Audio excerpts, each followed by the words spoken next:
A silver mist rolls across the heathered hills of Armorica, thick as breath in winter's throat.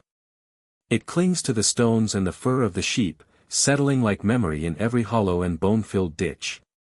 Before dawn, the sky is colorless, neither dark nor light, only still. And somewhere in that hush, before the sun dares rise, the land speaks. Not in words, but in a silence so ancient it feels like listening to a heartbeat beneath the soil. On the craggy shoreline, where waves gnaw endlessly at the jagged rocks, the tide hums like a forgotten prayer. The salt air carries with it the scent of decay and renewal, fish bones, seaweed, cold iron, and wood smoke. The sea does not weep. It remembers.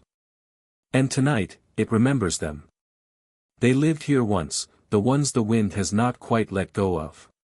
People of spiral and bone. Of blood songs and woven truths. Their names lost, their words scattered like the feathers of a bird caught in storm winds. And yet, in the stones, in the trees, in the way the light bends through mist, they remain. Far inland, beyond the bog paths and under the shelter of wind-blown oaks, an old woman kneels beside a hearth. Her hands are wrinkled like old bark, her joints swollen by time and labor. A child leans against her side, wrapped in a blanket spun from coarse wool, eyes wide beneath a heavy brow. The fire cracks. Outside, a branch snaps in the woods, but neither flinches. The story has begun. They rode beneath the stars, she says, voice low, long before the Romans built their roads, long before the priests buried our words in Latin. The child listens, unmoving. For in the voice of the old woman is a song older than the church, older than stone forts and war cries.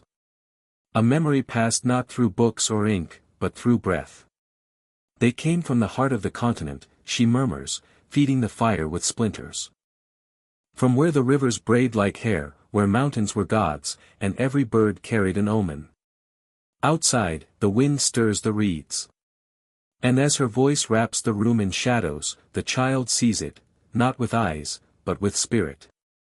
A people in motion, scattered like seeds on a restless wind. They carry torques of bronze around their throats, cloaks dyed with crushed berries, eyes sharp as hawks. Their hands bear scars from harvest and battle alike. Some herd cattle through forest clearings, others gather mistletoe with golden sickles, barefoot in the frost, eyes lifted skyward. No empire binds them. No single crown rules them. They are many tribes, many tongues. But beneath the skin, they share something sacred. The spiral. The fire. The bond between earth and breath. They speak to trees. They whisper to wells. And in the groves where the sunlight does not quite reach, they speak of gods who are not kind, but powerful, gods that must be honored, not loved. Tyrannies, who thunders. Epona, who rides. Cernunnos, crowned in antlers, half beast, half man, dwelling between life and rot. A druid stands alone on a moss-covered mound. Cloaked in linen, he holds no sword. He needs none. His power is older than blades. His voice carries the law of stars and soil. He raises his hand, and silence falls upon the assembly, warriors, elders, children alike. This is the law before laws, the oath before writing. Not justice as decree, but justice as memory. But memory, like mist, is easily torn. To the south, roads stretch like veins of stone, built not by gods, but by empire. Rome has begun its reach. Its soldiers march in rhythm, spears gleaming, sandals caked in the blood of other lands. They do not understand the groves. They do not kneel before trees. They bring their own gods, their own laws, clean, cold, efficient. And yet, the Celts do not tremble. Not at first. They fight with fury born not of strategy, but of belonging. Each tribe defends its patch of sky, its hidden well, its ancestors' bones. But Rome does not fight for spirit. It fights for maps. And slowly, the spirals begin to uncoil. In time, the Druids are outlawed. The sacred groves burned. The altars smashed. A new faith rises, one of crosses and saints, of monastic bells and parchment. But even here, they survive. A monk dips his quill in ink made of soot and wine, writing of Christ in letters curled like vines. But in the margins, he draws a serpent, a stag, a goddess disguised as a holy virgin. The old ways do not die. They hide. They wait. Back in the hut, the fire dies low. The child's eyes flutter. The old woman tucks the blanket higher beneath the chin. In dreams, she says, brushing hair from the sleeping brow, they return. And so they do. In dream, the child walks through a forest of silver trees, their trunks knotted like braids. A stag with antlers of woven light steps into her path. He lowers his head, and in his breath, the scent of honey and death. She does not run. She follows. There are no borders here. No Latin. No scrolls. Only stone and song. Only memory. As the dream fades, the girl stirs. Morning threatens the horizon. The mist has begun to lift, revealing the bones of the land, stone fences, crumbling cairns, ruined hill forts like broken crowns. Sheep graze beside ancient burial mounds. The world goes on, indifferent and holy. But beneath it, something stirs. A rhythm too quiet for cities. A story that cannot be tamed. In the child's hand, curled tight in sleep, is a sprig of rowan, red berries still clinging. She does not know how it came to be there. She will not ask. Not yet. The old woman stands and stokes the hearth once more. Behind her, the sky turns gray-blue, like iron kissed by fire. History may forget the Celts. But the land does not. The wind still speaks their names. And somewhere, across the sea, another child wakes. Another fire is lit. Another story begins again, not from the beginning, but from the breath that never ended. A copper crescent moon hangs low above the black ridge, split by the silhouette of standing stones that lean like ancient sentinels. The air is sharp, the kind that bites the lungs and rings inside the bones. Somewhere far off, a hound cries once, then falls silent. The earth does not move. Time itself seems to hold its breath. In the hollow beyond the ridge, a boy walks barefoot over frost-hardened ground. He is young, no older than 13, but there is something old in his gaze, something shaped by winters and the slow weight of knowing. Around his neck hangs a leather cord, tied with 7 knots. In his hands, he carries offerings, a hollowed flute carved from a bird's bone, a bundle of dried rushes bound with red thread, and a small clay bowl filled with ewe's milk, thick, sour, and steaming faintly in the cold. Behind him, the villagers wait in silence. Their faces are smudged with ash, their cloaks stiff with the cold dew of the season's turn. No one calls his name. No one follows. This is his step to take, the crossing from boyhood into breath and burden. He approaches the cairn slowly. It rises like a beast half buried in the land, its stones heaped in careful disarray, older than memory, older than shame. There are carvings on the stones, spirals, suns, the stretched wings of birds in flight. He kneels, sets down the milk, places the flute between 2 stones, and waits. The torch is passed to him by an elder, wrapped in wolfskin, her hand pale and unshaking. Her eyes meet his, and in them, no comfort, only recognition. The torch sputters once, then steadies. Fire, born from fire. He turns to the cairn and lowers the flame. Dry rushes crackle. A low breath escapes the earth, as if the tomb has sighed. This is not theater. This is not ceremony for the sake of spectacle. This is oath. This is memory stitched into flesh. This is the rite of first fire. For the Celts, the land was not owned. It was listened to. Understood. Feared. Life did not exist separate from spirit, it was entangled, braided like the knots carved into lintels and scabbards, like the curls of a raven's feather. There were no temples, no marble columns. The world itself was shrine. Their gods wore no crowns. They moved in storms, in cattle, in the blood of oak trees. A man might glimpse his fate in the ripples of a pond, or the flight of a crow across the sun. To ask the gods for favor was not to beg, but to trade your offering for their silence. Or their fury. Tonight, the boy gives fire. Tomorrow, he may give more. The people behind him begin to chant, low, breathy, wordless. Not a hymn. A remembering. The wind joins in, moving through branches like fingers over a harp. The fire glows brighter.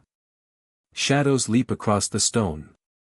This is how the world was shaped before borders, by circles, not lines. Circles of fire. Circles of kin. Circles of time. Life, death, return. Far to the south, the legions of Rome watch these hills from behind their high walls. They do not enter the groves. They do not mark the solstice. They see no wisdom in silence, no power in uncut hair and unburied bones. They march in angles. They speak in decrees. To them, these rites are madness. To the Celts, madness is forgetting who you are.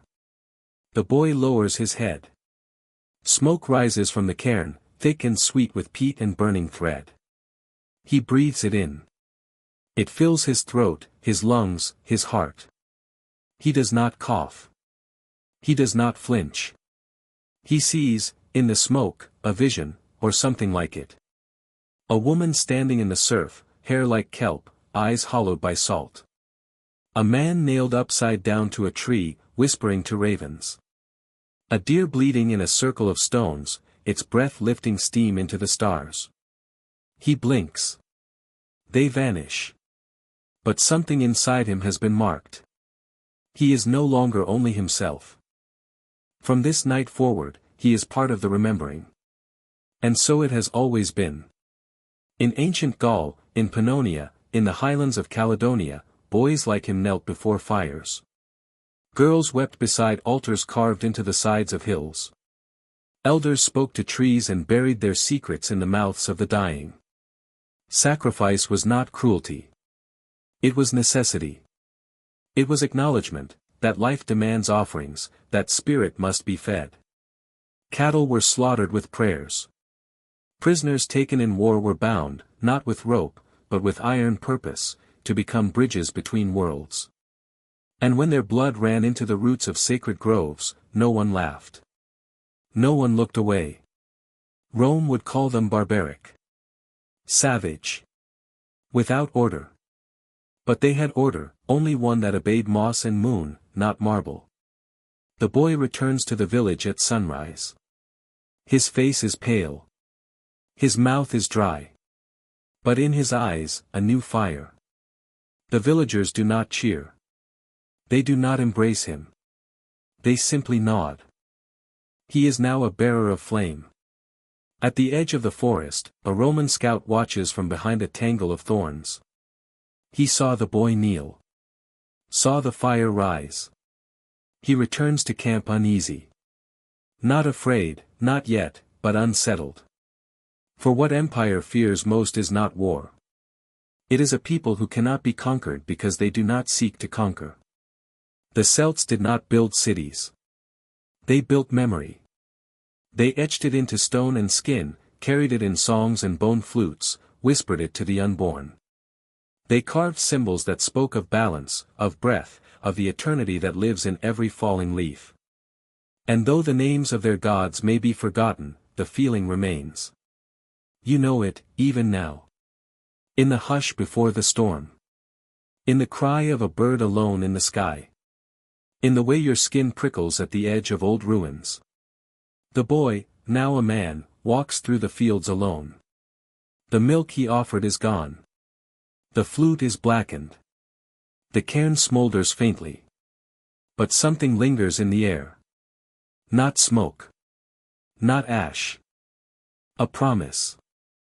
That the fire he lit will burn in someone else's hands long after his bones have turned to dust. And far away, deep in the heart of the empire, a senator uncurls a scroll and declares another province pacified. But on the edges of that map, in the places too wild to name, a circle of stone still stands. Waiting. The wind moves. The leaves shudder. And the fire begins again. Rain taps against the ironclad roof in slow, uneven rhythms, like a deathwatch beetle in the rafters. It is a cold, soaking rain, the kind that seeps through fur and cloak and flesh, until the bones ache from the inside out. Beyond the timber walls, the wind carries no mercy. But within this long hall, the fire still breathes. It flickers low at the hearth center, casting long shadows upon the stone floor, curling up the smoke-darkened timbers like the arms of ghosts reaching for warmth. Warriors sit shoulder to shoulder on benches carved with beasts, wolves, stags, crows. Their faces are smeared with sweat and mud and old blood. Leather creaks. Wet boots steam. Meat chars on iron spits while fat drips into the coals with a hiss. The scent of boar, smoke, and damp wool clings to everything. But no one eats. No one speaks. A harp begins to weep. The bard stands barefoot at the fire's edge, her breath visible in the cold air. Her eyes are rimmed with kohl and shadow, her voice low and carved from dusk. The harp strings, strung with horsehair, tremble under her touch, not with melody, but with mourning. This is no song of conquest. This is a song for the lost. She sings of exile first. Of a daughter who fled into the hills, weeping blood beneath her veil, fleeing a marriage forged with coin instead of kindness. Of her breath rising like steam in the winter air as she buried her name beneath snow and pine needles. Then of a warrior who sailed eastward with brothers and never returned, save for a bundle of ash wrapped in linen, placed at the foot of his mother's bed. Then of a king, a fool in gilded furs, whose pride led his village to famine, while ravens nested in his granaries and his people choked on roots and silence. The men do not stir. Their fists clench tighter around their cups. One swallows hard. Another's jaw trembles. They do not weep. But they remember. Because in these tales, they find themselves. The Celts were never one. They were not Rome with its legions and eagles and perfect roads. They were not a single crown, but many scattered sparks, flaring and vanishing, only to burn again somewhere else. They were tribes with names lost to time, speaking in accents that curled and cracked like firewood. Their laws were carried in stories, not scrolls.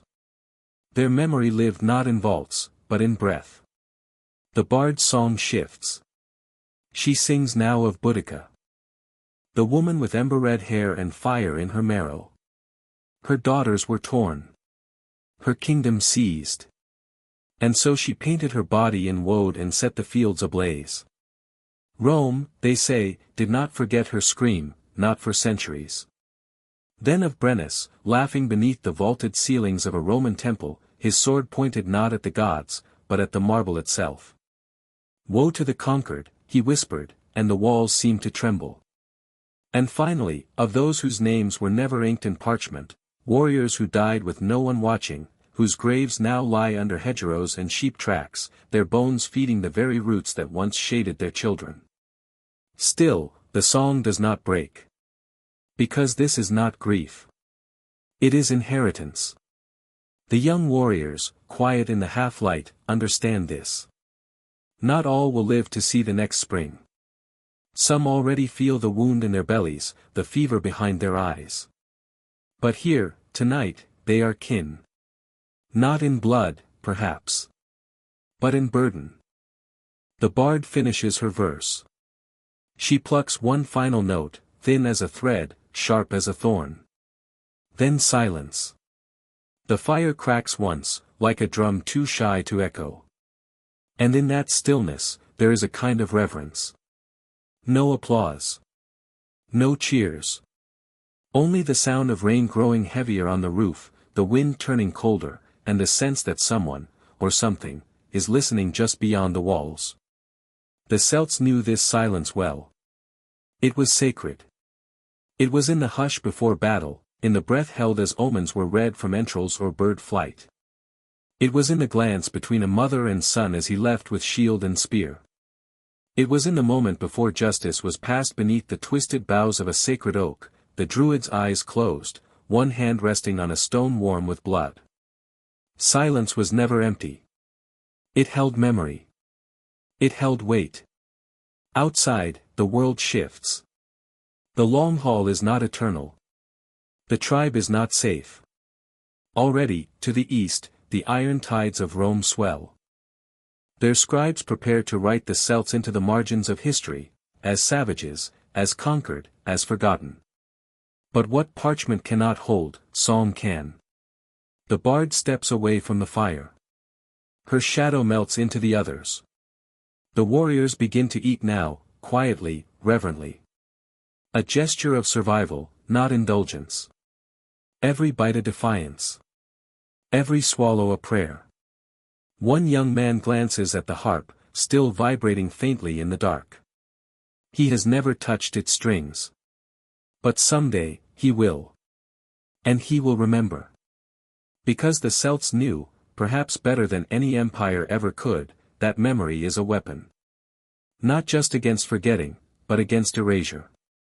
And that as long as someone sings the names, as long as someone lights the fire, as long as someone kneels beneath the open sky and offers breath to the wind, they are not gone.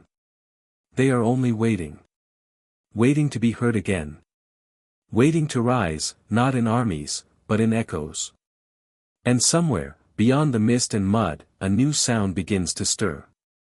It is not song. It is not weeping. It is the ring of hammers on stone, and the sound of monks writing beneath candlelight. Where once there were warriors, there will soon be scribes. The old gods will be hidden in the margins of gospels. The harp will hang beside a cross. And the memory, wounded, battered, but still breathing, will survive. A bell tolls once, distant, soft, barely louder than the wind. It rings not from a tower of stone, but from a handbell, carried by a hooded figure crossing a salt-whipped path. The sky is pale and gray, bleeding mist. See birds cry in circles above, their wings vanishing into fog. At his side, a satchel of vellum pages shifts with each step. And behind him, silence. It is the 7th day since the monastery buried their oldest scribe. The winds have not stopped since. This is how memory moves now, not in chants around fire, but in ink that bleeds beneath candlelight. Not in the cries of warriors, but in the rustle of parchment and the hum of prayer. Where once druids whispered beneath sacred oaks, now monks kneel in stone cells, their breath rising like ghosts in the cold morning air. And somewhere deep in the heart of a forgotten island, one quill scratches against the skin of a calf, carefully shaping the name of a forgotten god. Because the Celts did not die. They transformed. The old fires were not extinguished, only hidden. Their warmth, their glow, their flicker, preserved now in margins and margins alone. We have arrived in a new age. Not of conquest. Not of exile. But of quiet. Of monks with shaven crowns and blistered fingers. Of sacred texts and stolen gods. Of whispers that slip between the lines. Inside the scriptorium, time moves differently. The air is thick with wax and ink and sweat. A candle leans against the wind that whistles through the cracks in the stone wall. Every surface is worn smooth with years of reverence. The only sound is the scratching of reeds and the muttering of Latin prayers. But look closer. In the corner of a page meant for the Gospel of John, a strange figure curls in gold and vermilion, a horned beast with spiral eyes and the tail of a serpent. It is not Roman. It is not Christian. It is something older. A memory.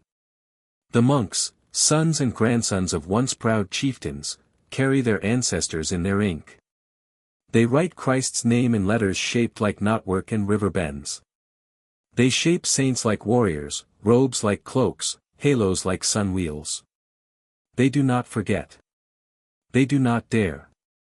Outside, the sea crashes against black cliffs. A bell rings again. The day passes like a dream stitched to the bones of another dream. Somewhere, a monk falls asleep over a psalter, drooling ink onto his sleeve. But in the margins, the old gods dance still. Cernunnos with antlers of oak. Brigid with her fire hair braided in threads of gold. Luff, bright as midsummer, wielding a spear that never misses. They are not worshipped now. But they are not gone. The transformation was not immediate. It was slow, like moss growing over a fallen monument, like fog swallowing the shapes of old hills. The Druids, those who read omens in entrails and silence, faded first. Rome had broken their groves. The axe did what argument never could. But belief does not die from steel. It dies from forgetting. And so the monks, perhaps unknowingly, or perhaps with secret reverence, preserved it all. Not just in the grand books, like the Book of Kells or Lindisfarne, but in habits of thought, in whispers of color and shape, in the stories told during long fasts. The line between prayer and spell was never clear in these lands. Nor was the difference between a miracle and a curse. On one storm-ripped evening, a boy monk stumbles into the library soaked and shivering. He speaks of lights dancing over the moors, blue fire that spoke in voices not of this world. The abbot says nothing. He blesses the boy's brow, lights a candle, and returns to his seat. He has heard such tales before. In this new world of Christ and cross, the veil between old and new is thin. The monks chant in Latin, yes, but they bury their dead with a coin in the mouth. They cross themselves before the hearth. They draw fish in the margins, beside wolves. There is tension here. A gentle heresy. Because the Celts do not abandon what they loved. They carry it, stitched, hidden, veiled. There is danger in this. Rome watches. Canterbury frowns. But the wind howls louder than any bishop, and the tides do not ask permission to rise. Years pass. Ink fades. Parchment cracks. Monasteries burn, first from Viking sails, later from firebrands of Reformation and Empire. Some pages are lost forever. But some survive. And it is in these books, these sacred hybrids of myth and scripture, that the old world whispers still. A shepherd finds one buried beneath a collapsed chapel. He cannot read, but he sees the spiral, the great triskele, and he knows it in his bones. His grandmother wore that shape around her neck. She taught him songs no priest ever dared repeat. And so it passes on. From vellum to voice. From chant to cradle. From holy writ, to haunted lullaby. What began in fire ends in ink. And what is written, cannot be undone. Tonight, as the last monk kneels alone before the altar, candlelight dancing in his watery eyes, he reads a line from the Psalms. His lips move. But behind the Latin, a second voice hums, one older, deeper. Not in words. In rhythm. In shape. It is the voice of wind through you. The sigh of antlers parting fog. The heartbeat of a horse in flight. The Celt in him still breathes. And as his candle dies, and darkness returns, he smiles. He has finished the last page. But the story is not over. Because soon, new fires will rise, not of memory, but of rage. The kings will return. And with them, the swords. A crow lands on the battlements. Its claws click on weather-worn stone, its feathers ruffled by the sea wind that carries salt, rot, and prophecy. Below, the castle sleeps, not in peace, but in exhaustion. The fire in the hall has burned to ash. The soldier's breath fogs the night air. A boy walks the ramparts alone, too young for sword, too old for comfort. In his hand is a relic. Not a blade. Not a crucifix. A stone, carved long ago with spirals that twist like memory itself. He does not know the name of the god it once honored.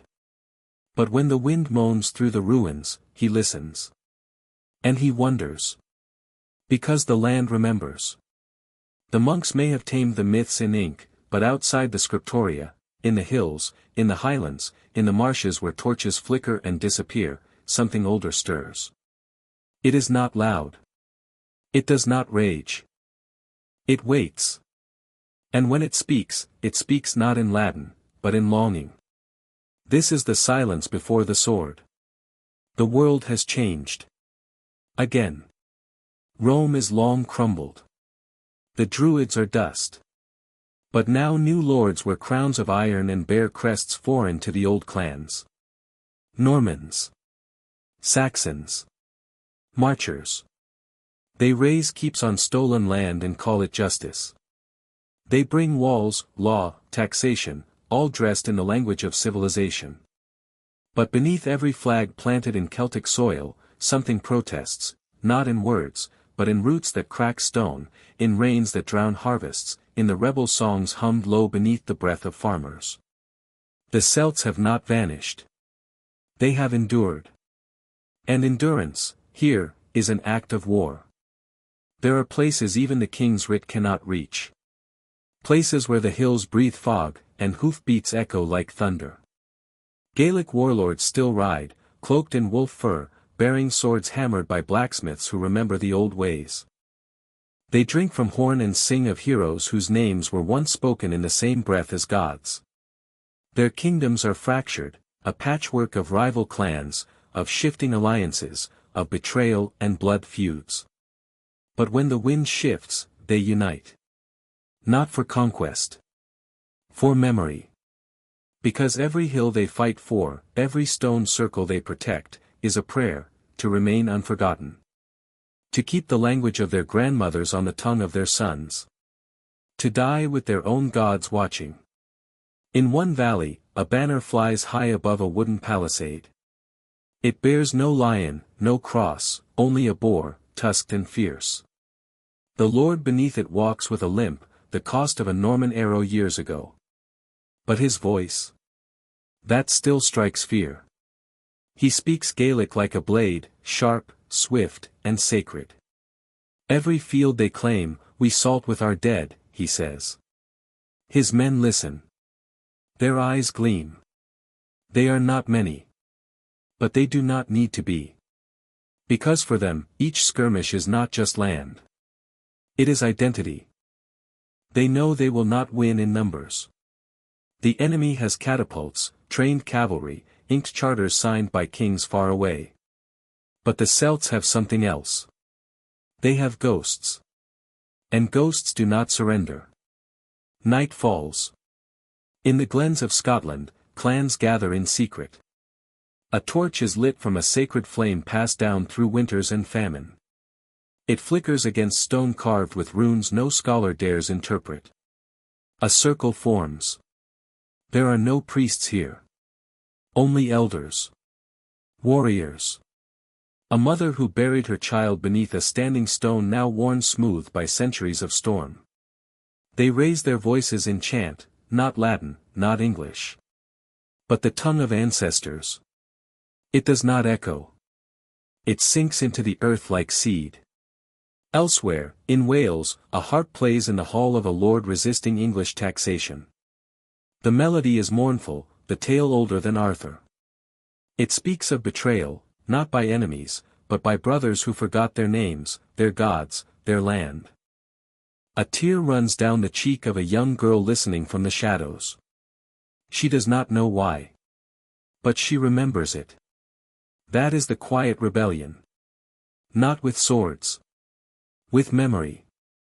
And that memory is dangerous. Because memory builds resolve. And resolve, when cornered, becomes fury. The silence is breaking. On the borderlands, Norman castles begin to fall, not to siege engines, but to sabotage. A gate left unlocked. A torch extinguished at just the right moment. In the woods, arrows fly. Silent. Precise. They are not attacks. They are reminders. We are still here. In Ireland, a chieftain once thought loyal rises against his English overlord. His castle burns. His family scatters. But the rebellion grows. It spreads like fire in dry peat, slow at first, then sudden, all-consuming. It is not organized. It is ancestral. It is the land itself revolting. The boy on the battlements, now grown, rides with a warband. His stone talisman still hangs around his neck. He does not speak of gods. He does not chant. But when the rain falls and the thunder rolls across the moors, he smiles. Because the thunder sounds like hoofbeats. And somewhere, perhaps just in dream, he hears the voice of a goddess his ancestors once fed with milk and blood. She says only one word, rise. Snow fell like ash over the ruined keep. Not the soft snow of storybooks, but sharp, wind-lashed flurries that stripped bark from trees and turned breath to knives. A storm that erased the world in white, where the roads vanished and the living huddled like ghosts beneath the weight of hunger.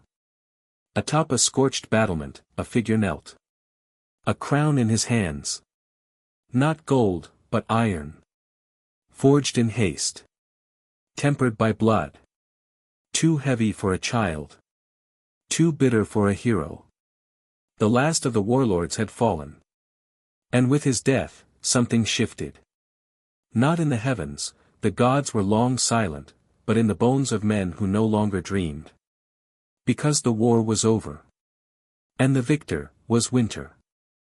The fires of rebellion had not been extinguished, they had simply burned through everything they touched. Fields were trampled, villages emptied, the old hill forts collapsed beneath the weight of their own legend. The Norman lords, the Celtic kings, the wandering swords for hire, they all fed the same hunger. Power. But now, in the frostbitten silence that followed, that hunger turned inward. What good was a crown when the people beneath it starved? What good was a banner when the wind tore it to shreds before the ink dried?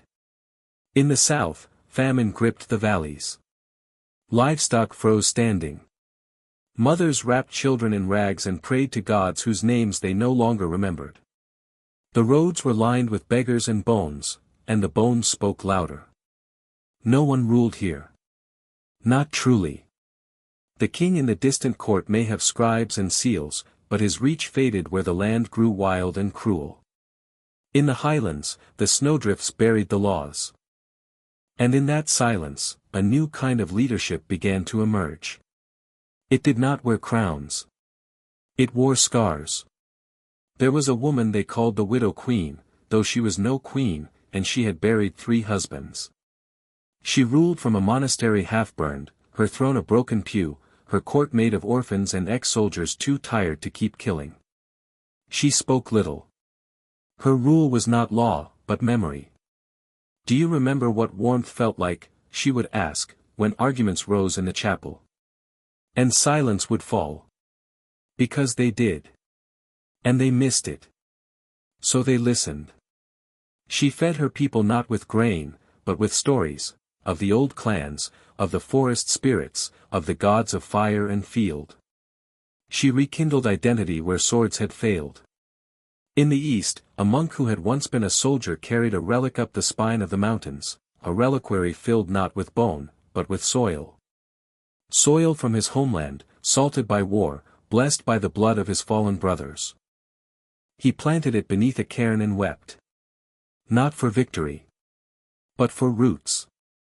Because roots outlive empires. In these shattered years, after the storm of rebellion and conquest, the people turned not to crowns, but to memory. Not to lords, but to each other. The taverns became courts. The kitchens, temples. And amid the frost, hope stirred. It was fragile. It did not march. It did not rally. But it endured. One fire. One bowl of broth. One lullaby whispered in a tongue outlawed and nearly forgotten. The Celtic lands, though beaten and bloodied, had not been erased. They had simply gone deeper. Beneath the ruins, children traced the carvings on dolmens and asked what they meant. Elders could not always say, but they told the stories anyway. A man with antlers who walked at night. A woman who could turn into a raven. A boy who wept tears of gold. These were not sermons. They were shields. And in time, those shields held. But still, the iron crown remained. It passed from hand to hand. Not as a symbol of glory, but as a warning. That power, unanchored by love, devours everything. The boy who found it, a shepherd's son, frostbitten and thin as a reed, held it in his arms like a curse. He did not wear it. He buried it. Beneath the ash tree where his father had once hung charms against plague. The roots took it. The snow covered it. And the world turned. Spring, when it came, was not triumphant. It was timid. A single blade of green in the slush. A sheep's cry echoing in the valley. A girl carving a spiral into a stone just to remember. But it came. And with it, the question that would echo for generations: what is strength, if not survival without surrender? What is a kingdom, if not a people who remember who they are, even when no one else does? The winter crown is gone. But its weight remains. And now, in the distance, the bells toll. Not for war. But for something stranger. A stranger walking through the mist. A banner not yet unfurled. A silence filled with questions. The old stories are stirring again. The man walked alone. Boots torn. Fingers wrapped in cloth long stiff with blood. He moved through the mist like a ghost with a heartbeat. Step by step, hour by hour, through bog and ash field, past broken trees and charred stone, the world behind him vanished into silence, and the road ahead whispered nothing in return. He carried no banner. No coin. No name that mattered anymore. But he carried something heavier. A question. Not one asked with words, but carved deep into the marrow of a world shattered by crowns and burned by faith. What remains of a man when his purpose dies before he does? They called him a pilgrim. But no shrine awaited him. No relic. No saint. Only a ruin, and a vow made in the smoke of things lost. He had once been a knight. Not the storybook kind, no gleaming steel or courtly love. Just a sword, a code, and the ache of cold mornings when he couldn't remember whose blood stained his hands. The war had ended. The crown had fallen. The lords had scattered. But he remained. Not because he had one. But because he hadn't yet died. And so he walked, into the lands where maps turned to myth and names bled into legend. Each village he passed was quieter than the last. No dogs. No laughter. Just doors bolted from within, and eyes that flickered behind tattered cloth. The fields were salt-bitten and scorched. The wells ran thin. Even the birds had grown silent. In one village, a child watched him from a rooftop. Mute. Barefoot. Holding a doll made from bramble and bone. In another, a crone offered him broth without asking who he was. She placed it on the ground, not meeting his eyes. And when he left, she whispered, "We all walk hollow now." By the 5th day, he found the monastery. Or what was left of it. Stone bones against the sky. Walls blackened by fire. A bell cracked in two, half buried in snow. He knelt in the nave where the altar had once stood. And he wept. Not loudly. Just a single breath that broke. This was where it began. Where the war was blessed by incense and forged in prayer. Where knights were anointed not for mercy, but for conquest. He had believed, once. Truly.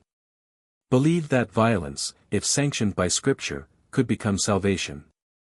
But here, in the ruins, the silence spoke louder than Scripture. "Forgive me," he whispered, though there was no one to hear. "Forgive us." A wind moved through the shattered archway. Cold. Empty. Indifferent. And still, he waited. For a sign. A voice.